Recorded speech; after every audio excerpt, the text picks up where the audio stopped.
Welcome back to our English learning podcast. I am Cora. And I am David. We are so happy you are tuning in today. How are you feeling today, Cora? I am feeling great, David. I am happy, excited, and maybe a little bit tired. What about you? I am feeling good too. But you just used 3 different words to describe your feelings: happy, excited, and tired. Yes, I did. And that is exactly what we are talking about today. Today, we are talking about how to describe complex emotions and feelings in English.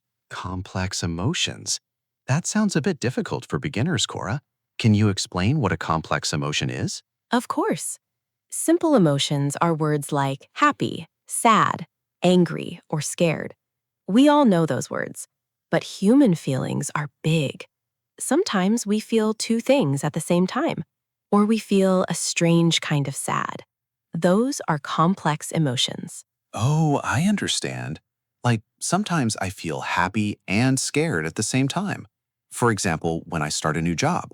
Exactly. That is a perfect example, David. When you start a new job, you are happy because it is a good thing, but you are scared because it is new. In English, we have special words for these mixed feelings. This is going to be very useful. Many English learners only use I am fine or I am sad. Today, we will help you build your vocabulary so you can say exactly how you feel. Yes, friends, do not worry. We will keep the sentences short and easy. We will learn together, step by step. Let us start with that feeling I just mentioned, happy and nervous at the same time. Cora, is there a specific word for that? Yes, there is. A very good word for this is anxious, or sometimes people say they have mixed feelings. Mixed feelings. That is a great phrase. Can you repeat that, Cora? Mixed feelings. It means your feelings are mixed together, like sugar and coffee. You have good feelings and bad feelings at the same time. I see. So I can say, I have mixed feelings about moving to a new city. Perfect. You love the new city, but you miss your old friends. Mixed feelings. That makes so much sense.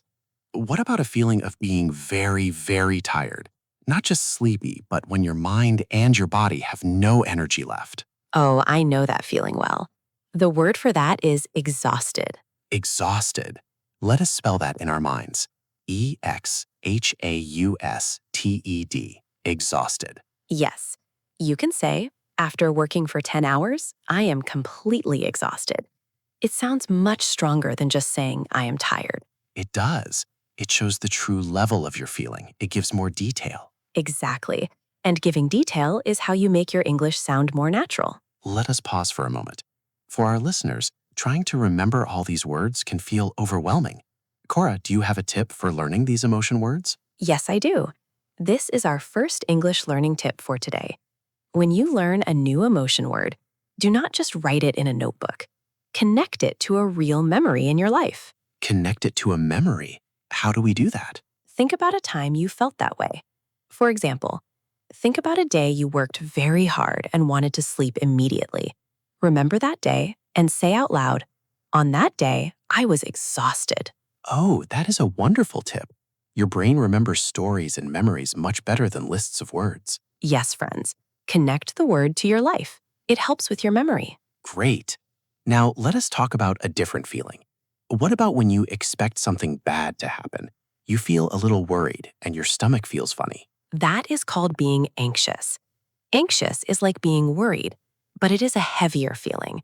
You are thinking too much about the future. Anxious. I think many people feel anxious when they have to speak English. Oh, yes, that is very common. Many students tell me, "Cora, I feel anxious when I open my mouth to speak English." If you feel that way, please know that it is completely normal. Even native speakers feel anxious sometimes when they speak in public. That is true, David. You are not alone. And here is a speaking tip for when you feel anxious. Take a deep breath before you speak. Slow down. You do not need to speak fast. Speaking slowly actually makes you sound more confident. Let us try that right now. Let us practice a sentence slowly together. I am practicing my English. I am practicing my English. See? Simple, slow, and clear. That felt very nice and calm. Yes. Confidence does not mean you speak fast. Confidence means you are comfortable with your own speed. Let us repeat that because it is a beautiful idea. Confidence means you are comfortable with your own speed. Exactly. Do not rush. Now, let us look at another complex feeling. Sometimes something good happens, but it is so big that you feel shocked. You don't know what to say. Your mind is full. The word for that is overwhelmed. Overwhelmed. That is a big word. Can you say it again slowly? Overwhelmed. Overwhelmed. It can be a good feeling or a bad feeling. It just means everything is too much. Can you give us an example of a good overwhelmed? Sure. Imagine it's your birthday. All your friends come to your house. They give you 50 beautiful gifts. You feel so much love and surprise that you want to cry. You can say, I am overwhelmed by your kindness. Wow, that is a beautiful example. What about a bad overwhelmed? A bad overwhelmed is when you have too much work, your house is dirty, your phone is ringing, and you have no time to rest. You feel stressed. You can say, I have too many tasks today. I am overwhelmed. I understand now. Overwhelmed means the bucket of your mind is completely full and spilling over. Yes, that is a great image, David. The bucket is full. This brings us to our next practice skill, listening. When you listen to English movies or podcasts, listen for how people tone their voice when they say these words. Yes, people don't say, I am overwhelmed with a flat voice. Their voice changes. They might say, I am just overwhelmed. They pause. Listening to the pauses and the music of the voice is a great way to understand the deep meaning of words. Yes, friends, listening practice is not just about understanding the words. It is about understanding the feeling behind the words. So true. Now, Cora, what about when we feel a little bit sad because we are thinking about the past?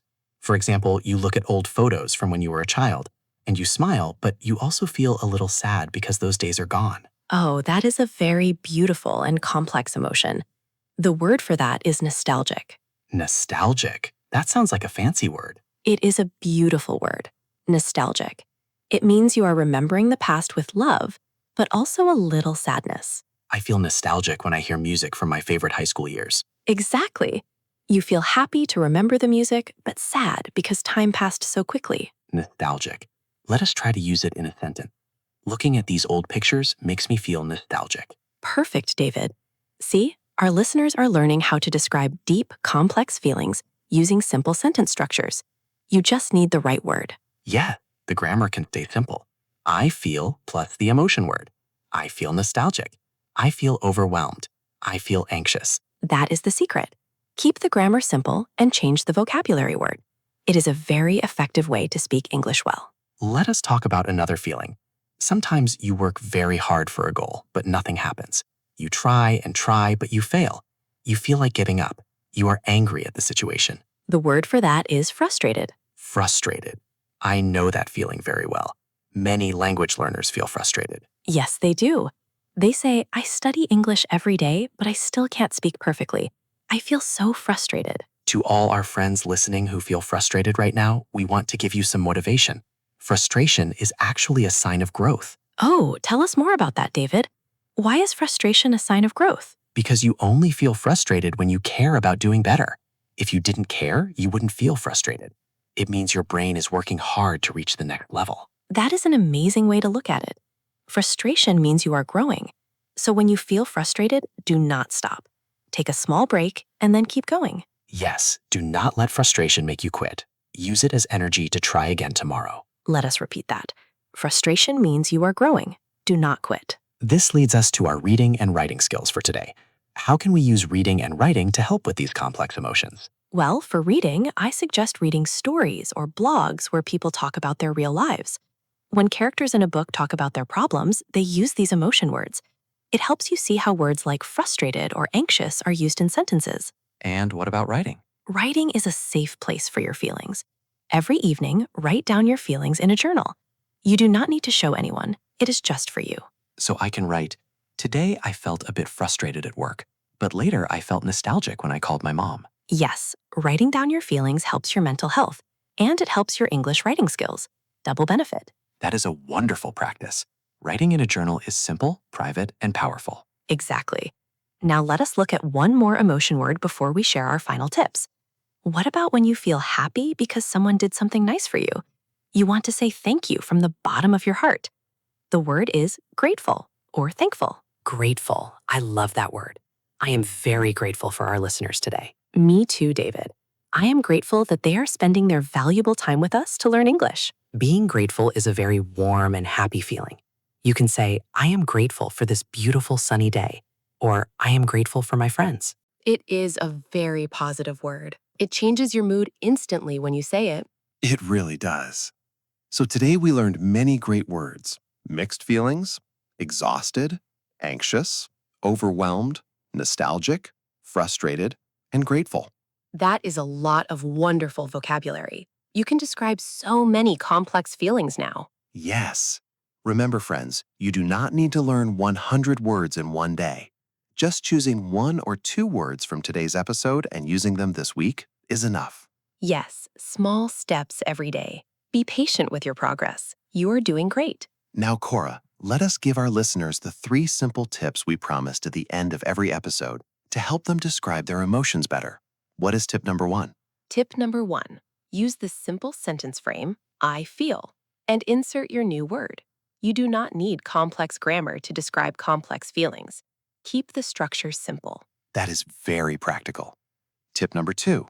When you learn a new emotion word, think of a specific memory from your past when you felt that way. This connects the word to your real life and helps your memory. Excellent. And tip number 3. Start an emotion journal. Write just 2 sentences every night about how you felt during the day. It provides excellent writing practice and helps you express yourself clearly. Those are 3 fantastic and simple tips. Anyone can do them starting today. Yes, absolutely. English is a tool for connection. Describing your true feelings is the best way to connect deeply with other people. Well, that brings us to the end of our podcast today. Thank you so much for listening to our conversation about complex emotions. Thank you, friends. We believe in you, and we know you can build your confidence in English. If you enjoyed this video, please click the like button and subscribe to our channel for more simple English conversations. Share this video with a friend who is also learning English. Let us grow together. Have a wonderful day, feel grateful, and see you next time. Goodbye, everyone. Bye-bye.